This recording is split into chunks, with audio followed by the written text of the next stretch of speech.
নমস্কার বন্ধুরা, তোমরা সবাই ইতিমধ্যে জেনে গেছো ক্লার্কশিপ 2023-এর কিন্তু প্রিলিমসের রেজাল্ট বেরিয়ে গেছে। এবার আমরা মেইনসের আলোচনা করব।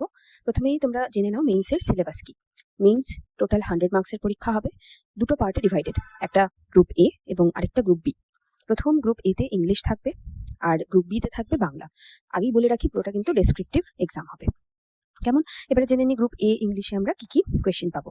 গ্রুপ এ ইংলিশে আমরা দেখব রিপোর্ট রাইটিং আছে আমাদের 150 ওয়ার্ডসের, যেটা কিনা 15 মার্কস ক্যারি করবে।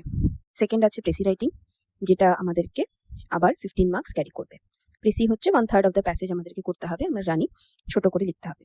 থার্ড হচ্ছে translation, Bangla to English translate করতে হবে। এবারে দেখে নিই গ্রুপ বি তে কি কি আসবে। গ্রুপ বি তে সেম জিনিস বাংলাতে করতে হবে। বাংলাতে আমাদের রিপোর্ট লিখতে হবে 150 শব্দের মধ্যে, সেটা 15 মার্কস ক্যারি করবে।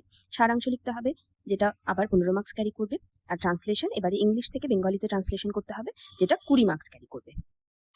পুরো পেজের ছবিটা আমি একবার দিয়ে দিলাম এখানে, তোমরা সবাই দেখে নাও। সবাইকে অল দ্য বেস্ট, খুব ভালো করে প্রিপারেশন নিও।